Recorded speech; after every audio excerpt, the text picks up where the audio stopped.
The IS-3 is a tank capable of many things. It's durable, powerful, and beautiful. It's a pleasant stop on the way to the IS-7. Many who have reached Tier 10 come back to the IS-3 and consider it their main tank.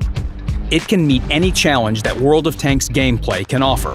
It can bounce shots, maneuver boldly, and deliver powerful hits of its own.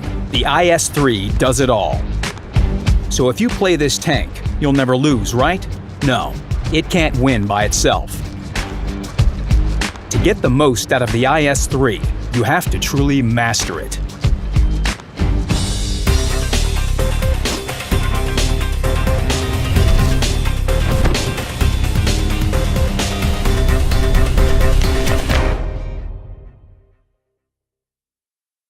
The first limitation you'll notice is the view range. It's only 350 meters. For Tier 8, that's considered legally blind. German, American, French, Chinese, British, and Japanese vehicles can shoot at the IS-3 and get away with it. But that doesn't mean that you should mount coated optics. Learn to fight a different way. If you're brawling, who cares about view range?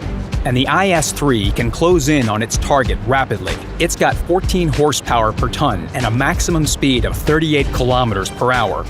The IS-3 accelerates so fast that even some medium tanks start looking around nervously. And some will even end up eating dust behind its tracks. Of course, it can't fly like a French heavy tank, but this isn't a racing game. When the French tank speeds off, it's usually to look for a covered spot it can shoot from without getting its thin armor dirty. Shade and sea view are highly preferable. When the IS-3 drives, it's heading right into the thick of the action, and it likes to get dirty. This tank has decent speed, and it needs it, to carry its gun as close to the enemy as possible. The IS-3 has trouble fighting from distance, and not just because of its low view range. You can blame it on Soviet tradition. The IS-3 has an aiming circle as big as the Russian soul. It gets even wider when you accelerate. And the IS-3's aim time is so long that the AMX 5100 can shoot twice while that reticle is shrinking. Accuracy is below average amongst Tier 8 heavy tanks. But all this isn't as bad as it sounds. First, the enhanced laying drive, gun rammer, and vertical stabilizer compensate for the drawbacks a bit. Secondly, you forget about these problems in close quarters combat, and there are compensations: great armor penetration and alpha damage. The IS-3's top gun can penetrate 225 millimeters of armor with an AP shell. The strongest Tier 8 heavies start wiggling their hulls and turrets in fear when they see those numbers. Even Tier 10 vehicles better be careful in front of the IS-3. Its APCR shells can penetrate 265 millimeters of armor. This means it can penetrate the E-100's front, the T-57 Heavy's front, the FV-215B's front, and the 113's front. Who's next? In theory, you can cause almost 500 damage per shot. This doesn't depend on you, of course, but you'll almost always knock 400 hit points off the target. And if the target has paper-thin armor, the IS-3's HE shell can absolutely knock the stuffing out of it. A salvo from 3 IS-3 guns can cause almost 2,000 damage. This is what happens to those who let the blind IS-3 get close. The IS-3 is most at home in an urban environment. It feels safe in these confined spaces. Remember that, in addition to the gun of mass destruction, the tank also has some serious weak spots in its armor. When face-hugging or fighting through windows, when only the turret can be seen, enemies will aim at the turret roof if possible. The top armor is very thin. Even the complex shape won't save it. If the shell caliber is 3 times higher than the armor thickness, there can be no ricochet, no matter the angle. But that spot isn't easy to hit.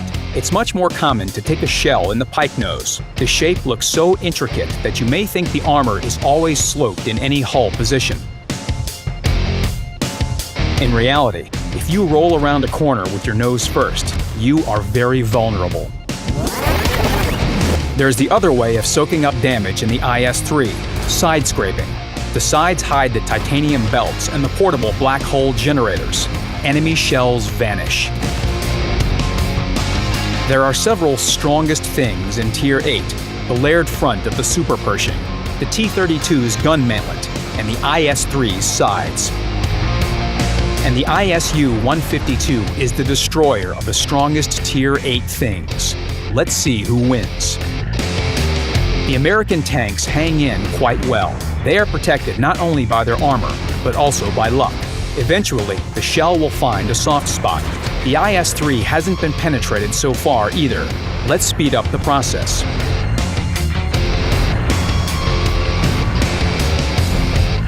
The IS-3's side appears to be stronger than we expected. That's okay, we'll wait. It's time to use the most powerful thing in the game.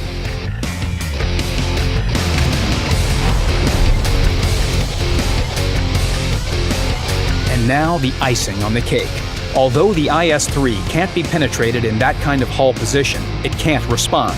This move is called reverse side-scraping. The front-mounted turret becomes an advantage. While the enemy blasts away ineffectively, you can coolly take aim. This way, the IS-3 becomes both a shield and a sword. It strikes its enemy without taking damage. The IS-3 is effective on any map.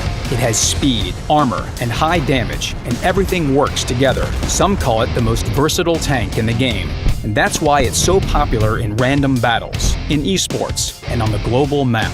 The IS-3, truly irreplaceable.